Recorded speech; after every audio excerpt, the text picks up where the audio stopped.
You're about to see one player spend over $92,000 on a mobile strategy game. For those of you unaware, gems are a common currency found in mobile games that typically can only be obtained in bulk with real money purchases. The subject of today's video is a mobile game called Rise of Kingdoms, where you're gonna see one player spend over 22 million of these premium gems. So you might be thinking, how much is a single gem worth? Well, we can take a look in the shop here and it says 25,000 gems is $100 US. However, most players know that getting your gems from bundles provides more value. So the important thing to know is that one full bundle purchase is $385, which provides the player 94,850 gems. And in just under 6 minutes, this player Burnaby was able to spend 22,840,665 gems in total. This means the total value of the gems that he spent in just 6 minutes is equivalent to $92,400 US.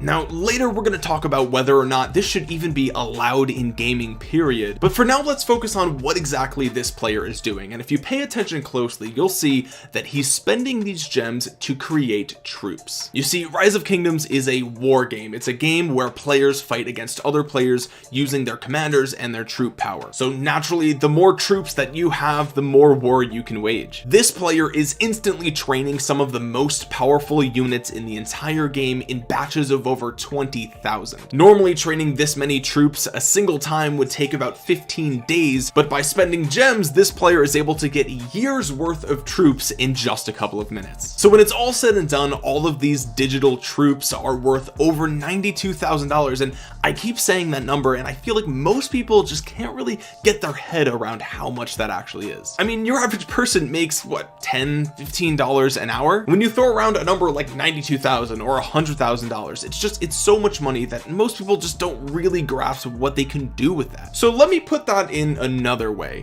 $92,400 is enough money to buy 115 iPhone 12s. It's also enough money to feed an entire small town McDonald's. You could buy 20,533 Big Macs with $92,400. That's about 1,358 pounds of just fat from Big Macs, or about 2 of your mother. But let's be real, people aren't going around spending all this money on Big Macs or phones. What you would normally do with this much money is buy something like a car, for example. So what's the best car you could get for that amount of money? Well, you could get a 2022 BMW 8 Series for $86,000. That's right, it would actually be cheaper to buy the brand new BMW 8 Series than it would be to replicate what you're seeing here in this video. Tesla's famous Cybertruck hasn't even come out yet, and it starts at $39,900. You could literally buy 2 Tesla Cybertrucks for less money than what you're seeing this player do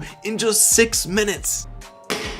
Perhaps what's even more impressive is that this amount of money can actually make some real world change. Here we're looking at a charity called Feeding America, where they go on to explain how just $1 can make 10 meals for people in need. So $92,400 is almost a million of these meals. Now I'll have a link in the description below if you want to donate towards this cause, but the point of this video isn't to make anybody feel bad about their mobile game purchases. After all, I don't know anything about this player, so he could be donating to charities and making a world of difference without me even knowing. But the point of this video is to just ask, is this too much? Have we gone too far? Should this even be allowed in mobile games? How far should pay to win go? I mean, this level of spending creates an unfair environment for all the other players around him, right? Even those players who spend $5,000 in the game could easily be defeated by this single player alone, and $5,000 for many people is still way more than what they would expect a normal person to spend on a mobile game. To think that you'd be at such a huge disadvantage after spending so much money is crazy. Back in the day, you would spend a couple of dollars on a Pong cartridge and you would just have 2 sticks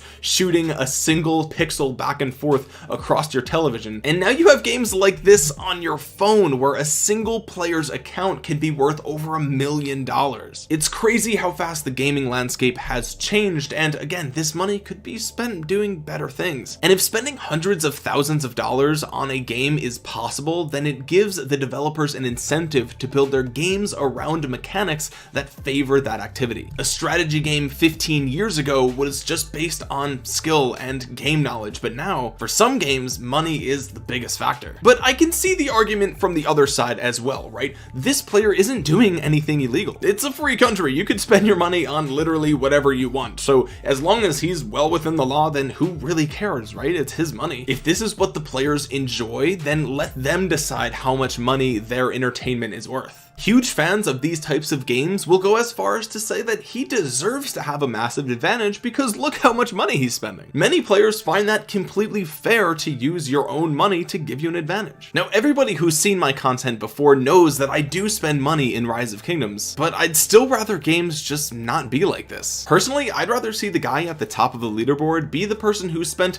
the most amount of time and energy and effort into the game, not just money. And yes, that would mean that I'm implying you should work hard to be good at a game, and a lot of players don't really like to associate work with fun, but I'd argue that the reward structure built into our brains favors the progression of working towards a specific goal. Working hard for something gives you a sense of accomplishment, whether it's playing a video game or handcrafting your own table. Just because something seems like work doesn't mean it can't be enjoyable too. Now, of course, game development companies are businesses, so there's gonna have to be some sort of middle ground here that we can meet, and some players suggest that maybe in-game purchase items should be cosmetic only and have no effect on gameplay at all, which for some games I think is definitely a solid solution, but I still think that has some flaws. Even if an item or costume in a game is just cosmetic by nature, there's still a certain amount of social status involved with cosmetic items. I mean, why does anyone buy a Gucci belt? It doesn't perform any better than a regular belt, at least not relative to its cost to a regular belt, but people still buy it because of the brand, for the status, for other people to notice. So if all the coolest looking characters in a game are people who just paid to look that cool, I don't know, I just think there's an opportunity there. What if instead of paying for that cosmetic item, the developer put it behind a really awesome quest, or maybe a list of missions that tell the player a really awesome story about the game? Again, this would just be something for new players to work towards. If you're playing an RPG and the #1 guy on the leaderboard has a really cool dragon helmet, you'd be way more impressed if you found out he had to kill 50,000 players just to get that,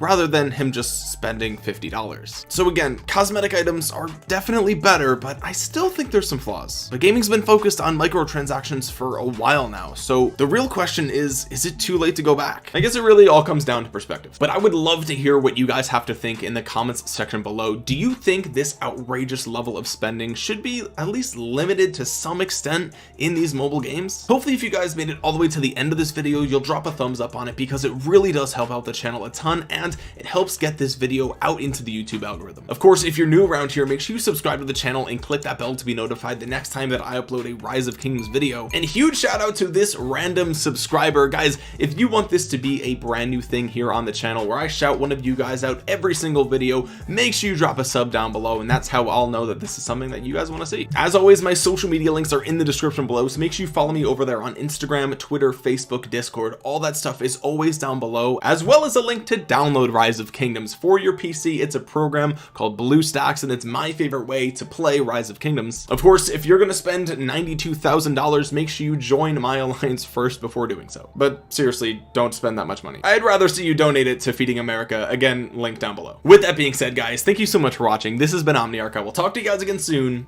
Peace.